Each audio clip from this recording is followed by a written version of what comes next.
Hello and welcome to PPC Live, the podcast. My name is Anu, the founder of PPC Live.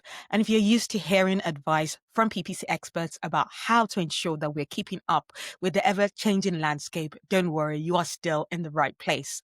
But instead of me relaying what the PPC experts are saying, I'm bringing the PPC experts to you. Every week, I'm going to be speaking to a different PPC expert about their biggest F up and how they turn things around. So we never leave things on a disappointed note. We show you that no matter how bad things get, you can put on your thinking hat on, take a deep breath and figure out a solution and still become a international expert and someone that is sought after for their paid search knowledge. And this week, yes, we speak to someone who has seen the worst of what could happen with an F up. I speak to Harrison Jack Hepp. He goes by Jack. I will talk about that in the episode. But yeah, we speak about a worst case scenario, what could happen with a hiccup. But then he's now in a position where he's a consultant. He's well sought after in the industry. His knowledge on LinkedIn is amazing. Is the kind of knowledge that you want to be taking notes on. So yeah, we speak to Jack about how there was a hiccup, but that did not stop him being one of the best in his field. So yeah, let's go speak to Jack. Hello, Jack. Welcome to PPC Live, the podcast. Thanks for having me on. I appreciate it. My pleasure. It's one of those situations where I'm so glad that I travel to go to conferences, and I don't think Jack and I've followed Jack's, several people, the likes of Jill and me, has recommended you for like the things that you talk about or reshared one of your posts. So I've met you, I've known of your work in that way, but then I came to Brighton SEO in San Diego and the Hero Conf and our PPC folks, we all gathered. I met loads of folks and but from that, you're now the second person like from that group of people. I'm like, I need to get on the podcast. So it's been such a joy. That's how. So, but people who are running podcasts, how do you get guests? Go to conferences, meet people, and then ask them to be on your podcast. I think it's a great way. It's still so much better when you meet them in person too. Like even if you followed somebody online forever, and even, like DM'd and stuff like that, like once you meet them in person, like totally different. It makes all the difference for sure. Oh, who's Jack? So, Jack has a very lovely conversational introduction to himself, even like on his LinkedIn. He starts off by answering the question of how he ended up managing paid search and social.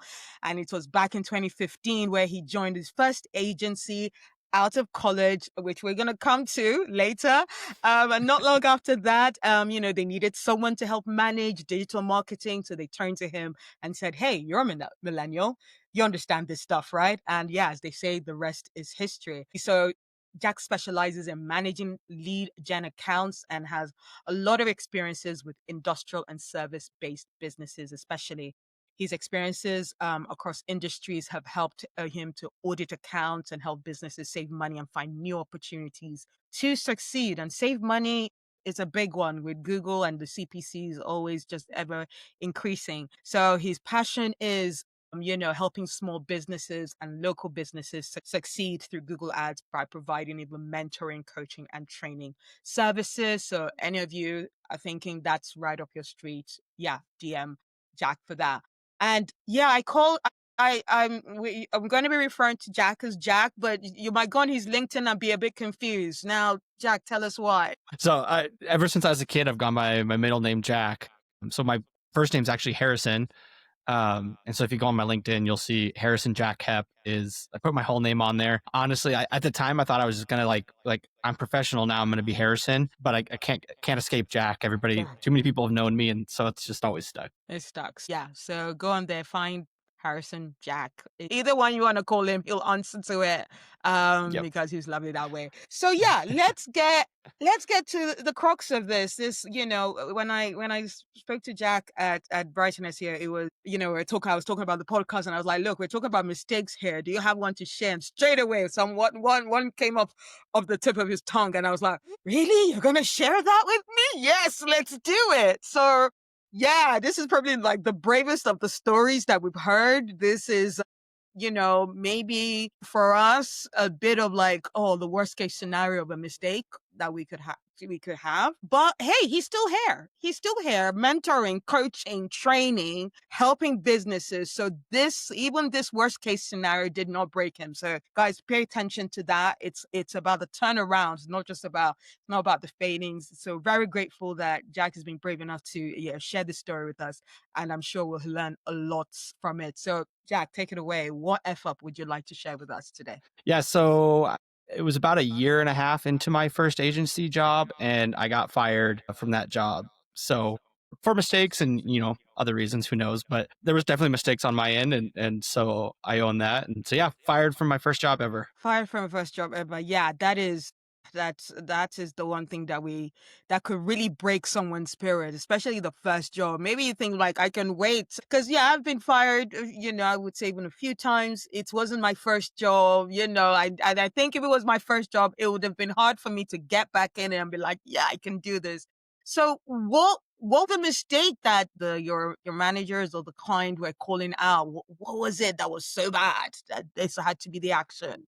Yeah, so at the time I wasn't active. I was still learning, honestly. And I wasn't actively managing very much, but I was kind of managing the agency that was handling Google ads and some digital ads and stuff like that for this client. And there had been a variety of issues that we tried to work through, and we were having issues with tracking and spending. I don't know, all kinds of stuff.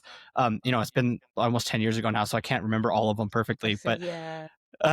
but the kind of the final straw was for a month we had significantly underspent the budget, and Mm, I can't remember at the time, but it might have been like 50%. Like we dramatically underspent, and this company was heavily reliant on their online sales, and Google, I believe it was Google Ads, yeah.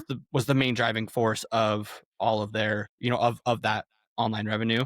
And so that that underspend on stuff on for the month resulted in major revenue decreases, and so they essentially blamed us for missed revenue, and then I was kind of the contact and the main person at that point in time, and so it fell on me. Being the main contact of the first job, I think that there was a lot of managerial organizational failings there that was not you. I mean, I know we can say that, yeah, I know we're just trying to look for, who else was at fault, because a lot of what I talk about with other experts that have come on the podcast is to give insight into how to deal with a team when they make an effort or when they make a mistake. Because if people hear, oh my God, if I make a mistake, I might get fired, they won't test anything. People are not going to go on because they're just like, oh my God, my job is at risk. So let me just stay within the lines and not try anything, not try anything big. One question that did come to my mind is that from your now experience and your years of understanding paid search and being great at it, because I don't know whether to ask my question or to forgive my opinion. I'm very big on giving my opinion on these shows, and I need to try to rein it in. But like, my big thing is that what's your thought on how they dealt with their paid search campaigns? Because I have thoughts.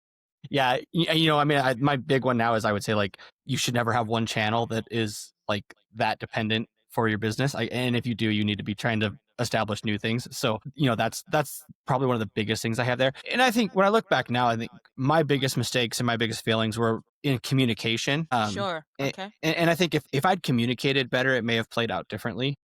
Mm, And so that's the piece that I have always owned with it is I didn't communicate well, and if I had, maybe we would have, because there was account managers involved, there was another agency involved, like all these things, and I think that I failed in making sure everybody was on the same page, and that's kind sure. of where the breakdown really ended up coming from.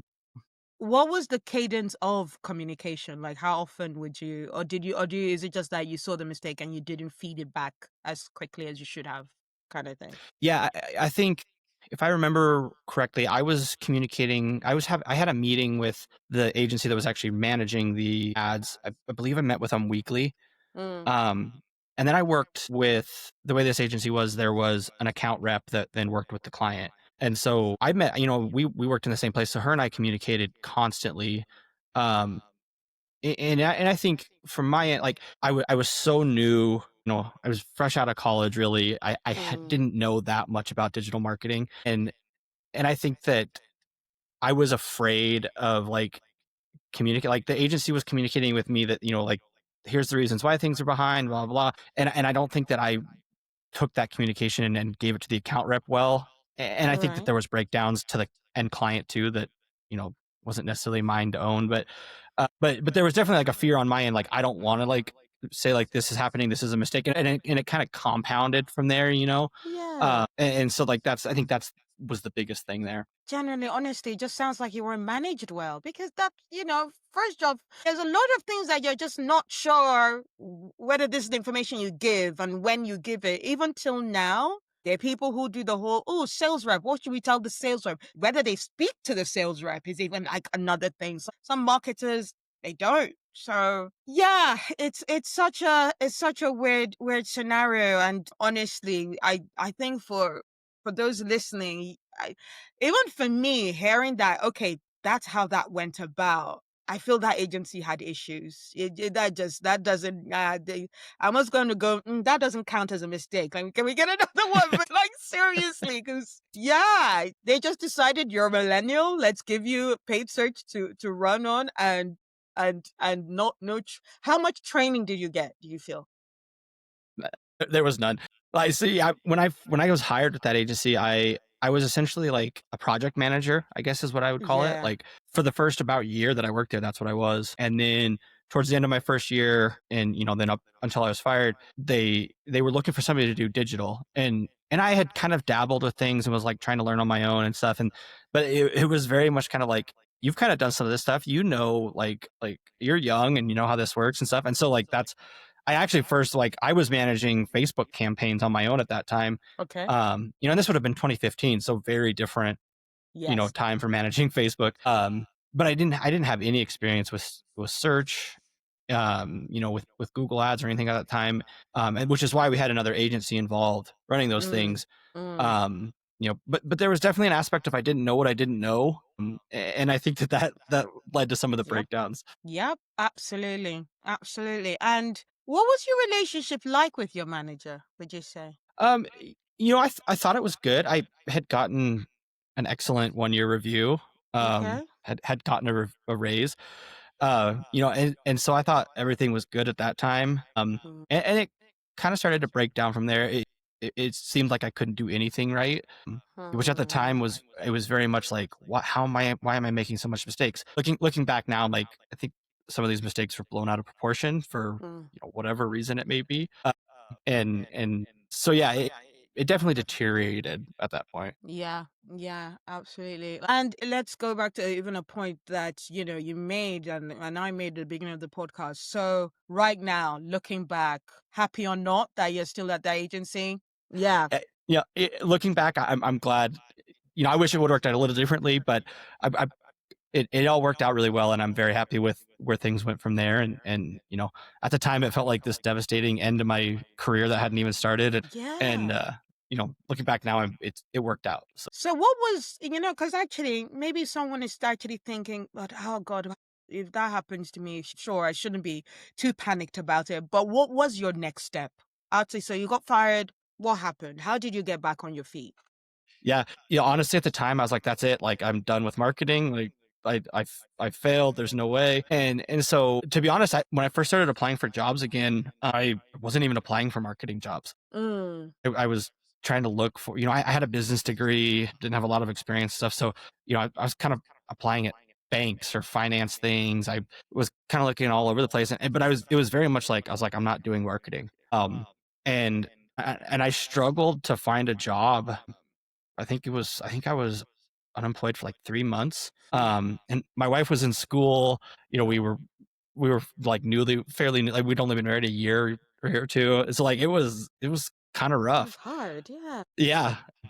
And then ultimately my network came through for me. I randomly got a call from a different agency in town, and they were looking for somebody to handle digital. They knew I had some experience and wanted me to interview. And at the time I was like, they were like, we found your information online. Like, we just want you to come interview. And I was like, okay. Come to find out later, somebody within my network knew somebody at this agency and reached out, was like, you really need to talk to him. Like, he's great. Like, don't look at his history. That's not representative. Yeah. And so, because even at the time, I interviewed for like a sales job at a TV station to like sell Ah, digital. okay. You wouldn't even have been managing it. It was, small Yeah. business sales. And the I had one interview that went well, had a second interview, and then and part of that second interview, they asked like, "Hey, what happened at your last job?" and like, "Why haven't you been working?" and stuff. And I tried to explain it as well as I could, and I tried to take some ownership in it too. And I think that there was other things, but then that was it. Never heard from him again. Yeah. And so like I just was like, this is it. And my network came through for me and got me into a new job, and then I was able to build from there. So Amazing. Yay for networks. I am big on this whole when everybody tells me like, how should I get involved? I was like, join one of the Slacks, join like a PSA or PPC chat or something like I get, and even that's 2015. I think now more than ever, getting a job is so hard. It can be so hard. And it's such a like a strength to just have a network of people. And sometimes it's not even about even going on LinkedIn anymore or going to on an Indeed or Read or all these sites. It's literally about going onto one of those like, communities that we always chat about stuff and say, hey guys, I'm looking for something now. I've got like time for some clients. If anyone's got something, you always get a response. There's always it happens in the SEO community. It's really happening a lot more in the PPC community. So guys, that's a big takeaway. Build that network of folks. Even if you're thinking, I'm satisfied with my job right now. Great. You never know when you'll need it as a backup. You never know. You never know, right? Yeah. Exactly. Yeah. And then, I kind of remember always hearing like, business is it's all about who you know, and people kind of say it negatively, like, but in reality, like it is very much about who you know from the standpoint of like your network will come through for you. Yeah. And my network has come through for me. I think every job, honestly, that I've gotten in my career has been through my network in Yeah. one way or another. Somebody Yeah. vouched for me, or, those sorts of things. And so it plays a big part. Yeah, it's the new format of, I don't know if you had this in the US, in the UK, if you had in your CV, need to put your references. Now, references are the people who you're connected to on LinkedIn, or are the people Right. we see that you're interacting with, and we're like, okay, if that person who I know is really good is bigging up, Jack's work and saying he's good, okay, that's pretty much as good a reference, right now. Yeah. Absolutely. Yeah. Yeah. A little bit of personal brand in there too, Yeah. make put some stuff out there about yourself too. I think that's big now. Yeah. So I think some people I just find it a little bit cringy and like, oh, I'm doing the yeah. work. I don't wanna do that. And find it's all about this person get likes, my post don't get any likes. Stop focusing on things like that. Just be yourself. There's someone who I'm sure like, but he's more like he's very experienced, head of department. He uses LinkedIn as like Facebook now. He'll talk about the puppy they adopted last week. He'll talk about, his favorite musicians. And I'm like, Gareth, LinkedIn is about professional work. And I think we need to stop making it about, oh, LinkedIn is what you want to make it to be. It's all these platforms that where you communicate. It's what every once in a while, I'll just go through people that I trust. I'll look at their followers and I'll like send connection requests to all those folks, because if they know my friend, they must be good folks as well.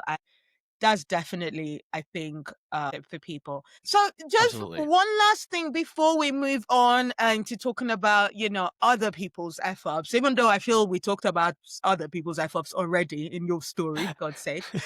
What's the one like last like lesson, like takeaway that you want to give our listeners? Yeah. I think my biggest thing is like really transparent communication. Like I Yeah. said, I think that if I had communicated better at that point in time, and I think if other people around me had communicated better at that time, I think that it could have played out differently. And to be honest, I've made plenty of mistakes since. I've made budget mistakes. I've made, campaign mistakes and stuff. But what I've always found is if you're extremely transparent, you're like, you know, I own it. I messed up.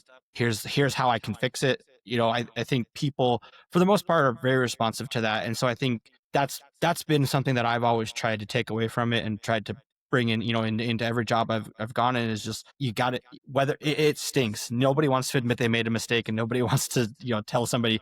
But if when you're transparent about your mistakes and you communicate with people, somebody else can help. They have experiences, they've done things, they know ways we can fix it. And, we've all set the budget to $1,000 a day instead of $100 a day at some point in our career. And so Yeah. if you go to somebody else, you're like, I blew it. I did this. You're more than likely you're going to be met with like, yep, I've done it. Here's how we can fix it. Let's, and so that's I think my biggest takeaway is just try to be transparent and communicate as much as possible with your mistakes and find a way to work through them. Absolutely. And like my an example of the wrong daily budget is the fact that I have set a campaign that was bidding on competitive terms. Competitive terms. And you know how expensive they're gonna be anyway. I put this cost per click to be £20 or like dollars instead of 0.20. And Oh oh no. my God, the budget blew. The thing is that as well, I had handed in my notice, like I was leaving. And so they were like, so you're leaving, so you just don't care anymore. No, Right. it was an honest mistake. Yeah. God, it was funny. And the thing is that I think that kind of client was underspending. So they were like, oh, wow, we've actually spent our daily budget today. So good. Well done, Andrew. I was like, yeah, sure, whatever. I'm still leaving. Right. Yeah. What's funny, the job I went to after, I think it was within my first like 3 months at that new job, I made the budget mistake and I blew a month and a half of a client's budget in a week. Wow. And so of course at that point in time, I'm like, I'm done. Like I'm going to Okay. get fired again. Like this is like, I Yeah. already blew it. And, I went to my manager at that time, was like, I This screwed has up. This has happened. happened. We talked to the client and they're like, yeah, no worries. Like, let's just repace things. We'll do things a little different. We can spend a little extra. And it, worked out. And Nice. I haven't made that mistake since, thankfully. Absolutely. But I also very closely monitor it to make sure. So like that, but that I think reinforced to me too. Like if you're transparent and you communicate and you say like, I blew it, like let's find a way to fix it. I think you can work through a lot of mistakes that way. Absolutely. I love it. All right, let's shift the spotlight. Thank you so much for that brave story. I'm sorry to have you recount it. But I know actually a little bit when I was thinking about this, I was thinking about this question. I was like, okay, it's going to be the part of the conversation where we talk about F-ups that we see in terms of how people use AI. But I also want to tie it with your story because I feel some folks might think, oh, well, if we're in the era of AI, it's a lot easier to just pick up paid search, and I'd actually probably think more companies do that of like, okay, we'll just get someone that's young enough and just, don't know how to use AI, give them an account. Is that good or a bad thing? My story is a caution tale, right? Like, Yeah. you don't know what you don't know. And I think that Yeah. that was one of the biggest things for me. And I think that that's again, one of those, the same thing now. Like I do think in a lot of ways, like it's easier to pick up things now with AI. I think it's easier than ever to set up accounts and run accounts. Yeah. I think it's harder than ever to run them extremely well and get above average results. Mm-hmm. I think so. I think that that's kind of the biggest thing you run into. You may hire somebody that's really cheap and uses AI or young or whatever it is, and the results might be fine.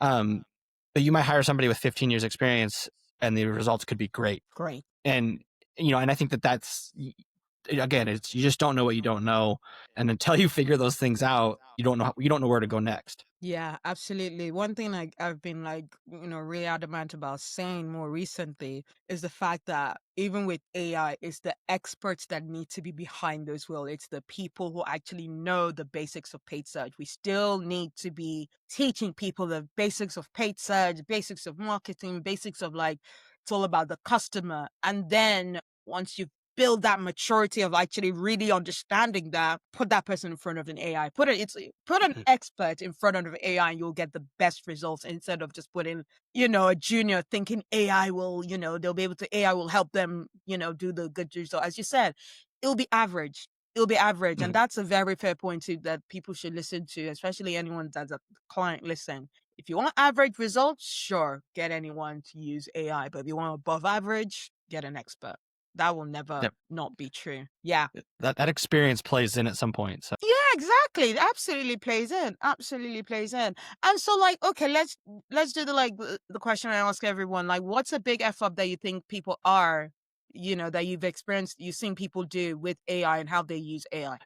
I think honestly taking the human out of it is, and it seems like I'm seeing it more, I think too. Like I think early on people were very like, yeah, like AI is fine, but we have to have the human side to it. And I think more and more like you're getting a lot of people that are like, no, AI is good now. And in a lot of ways, obviously it's continues to improve and it will continue to improve. But I think more and more people are like comfortable taking the human side out of it and just being like, okay, let the Mm, machine go, let the AI go. And I think that's you start to see mistakes. Like I've seen accounts with like obvious AI ads in it and stuff, and you get ad copy that just doesn't make sense or doesn't fit right because there was no human in there to like look through yeah, and be like, wait, time out, something's weird here. yeah. And so I think that that's a big one. And I think I see it happening more and more too. Oh, okay, taking the human out and more of it being done.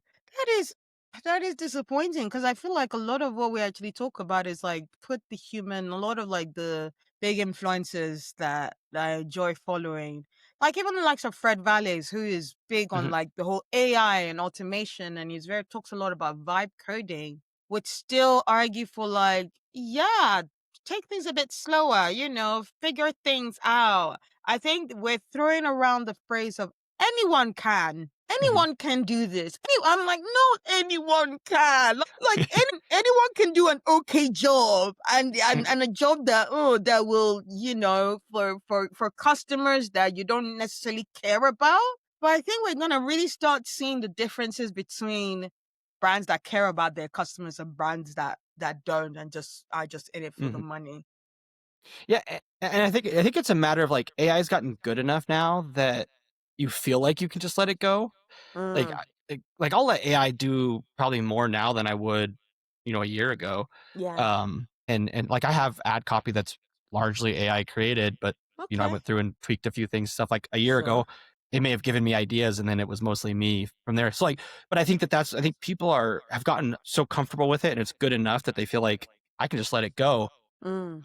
but they've gone too far to like taking the human side out of it, and especially if they're not experienced. Like I think less experienced people maybe lean on it too much. Absolutely. Yeah. So I'm glad you ended on that. You said that last sentence because for those who aren't as experienced, I'd say even speak to managers. How should they be approaching, the whole working in paid touch? And how should managers really be treating their juniors? Yeah, I think that that's a big challenge because like in a lot of ways AI can do a lot of things that a junior account manager might have done historically. Yeah. And so I think you have to one way or another people need to get experience and need to have an understanding of how things work. Mm. And so I think maybe like give people some manual tasks, even if AI can do some things, or at least make sure that they understand the why. Like, why Yeah. are we, why do we want these keywords or this ad copy, or why are we thinking about things this way? Instead of just being like, here's our process, here's the AI tool, take it and run. Like, make sure people understand the why behind it, and I think that that applies throughout marketing. Like, understand why you're doing the thing, even Yeah. if it's automated. Make sure you understand why it's happening, and that way people can make decisions and see mistakes because they understand the whole picture. Yeah. Yeah, absolutely. I think, my brain was like, maybe I should have asked the question, what's a leader's role? But that's the question you answered. Like, tell them the why. That's such a brilliant way to put that. Jack, this has been a fantastic conversation. And, I'm really grateful for all those lessons that you've given people. It's been a very great and unique insight. So yeah, our last question before we say goodbye to you. If your PPC career were a movie, what would the title be? I'm gonna have to say like the PPC sequel. Okay. I thought it was over and I got to come back for a part two. So Hey. that's what I'll go with. Amazing. Season 2. Just when we Yeah, thought this season 1 was not going to get renewed, it got renewed. Then you got yes, back in. exactly. You got back in. Well, I'm really grateful that you got back in. Clearly from, all what people say about you, your comments, your insights that you give, you're definitely one of those that we should be hearing more of about what's going on in terms of like, paid search and such. But yeah, before we leave you, like where can people find you with for all your interesting thoughts that you share? And thanks again for having me on. For one, I LinkedIn is probably where I'm most active. Like that's Yeah. gonna be the best place. And you might find some stuff on my website now and then, but LinkedIn's probably the best place. LinkedIn's the best. Fantastic. Well, thank you so much for that, Jack. And yeah, thank you to our listeners for keeping up with us today. Thank you so much, Jack, for sharing that very honest and raw and transparent experience. I mean, Like, yeah, that is something that I'm sure was probably quite hard to have to recount, where you think to yourself that your first job ever role in paid search, the yeah, your manager was like, "Yep, you're not good enough," and you can say, I love the honest journey that Jack took us on how he honestly thought maybe I should quit marketing, which is a natural thing to think about, but thankfully he had his network. He had his network on his side and they came through for him. And yeah, he's where he is today. So yeah, whoever what that friend was, thank you. Thank you for pushing Jack in the right direction to being the success he is today. So yeah, remember, no matter how low things look like and you know, whether you've lost a job or you've been fired, things can still turn around. Things can always turn around. For the full you know, discussion of that episode and a full transcript, show notes and everything, please go to podcast.ppc.live for all of that. Now I'm excited right now in terms of talking about our PPC Live events. If you're listening to this on a Wednesday before 5:30, there's still time to get a ticket. Just come on through. We might even be able to sell tickets at the door. So even if you've not got a ticket, check it out. We're going to be at Tug Agency. Yeah, Google their address. Their full address is like number 1 Learned Circus. I don't know the postcode, but go and Google and they'll be able to give you the address for that one. It's going to be a fantastic event. We've got loads of people coming through. Very grateful for Tug Agency, for Swido, for ClickTech for helping to make this event happen. There are fantastic support and sponsors. But yeah, if you want to come around and you know, get a £49 ticket for 3 fantastic talks about A/B testing, you know, how PPC works in the ecosystem and how it's so important, about the future of search. We're going to have a fantastic panel discussion about what have been our favorite updates of this year. What are we planning for next year? What your predictions are for trends for next year? We'll be having those kind of discussions tomorrow evening because I'm recording this on a Tuesday or this evening if you're listening to this on a Wednesday. So we'd love for you to join us and to check that out. If you're watching or listening to this after Wednesday, 22nd of October, because this will be the one on Wednesday, October 22nd is our last of 2025. The next one will be February 5th. We've got a scripts expert who I spoke to at a conference, one of the SMX advanced conferences, who has agreed and said, Anu, yes, I'm in town in February. So yeah, I'm happy to come speak along. Oh, it's going to be such a great announcement to be able to get him on stage. But yeah, he's the scripts expert. He works two hours in the week because of the fantastic scripts model that he's put together to allow himself to audit people's accounts and clients' accounts and campaigns and put the right things in place. He's just fantastic at what he does and he's a great speaker and I'm so excited to have him. So yeah, if you're listening to this after Wednesday, October 22nd, put February 5th, save that date, go to ppc.live. If you go down the homepage, you'll see a reminder, or like a tab showing the upcoming dates, and you can save the dates directly into your calendar by clicking the button. So yeah, I definitely think that's a great idea for you. But yeah, also before I leave you, I'm also delighted to share that I am also taking on coaching clients. So yeah, anyone that just wants to get through the challenges of being in this industry, of getting ahead, what to do if you've been fired, how to just pick yourself back up and put yourself out there. I'd love to hear from you. Go to themarketinganu.com to book an initial like half an hour discovery chat. And then we'll go into discussing like what you're going to need and how long it'll take and, you know, what the cost will be for that. But yeah, go to the Marketing Anu if you think I could help you with anything. So yeah, I hope you've enjoyed the show and I look forward to bringing more PPC F-ups and triumphs next week. Apologies, not next week because it's my birthday next week. So a week after next, in 2 weeks, we'll be back on our weekly schedule. Thank you so much. Bye.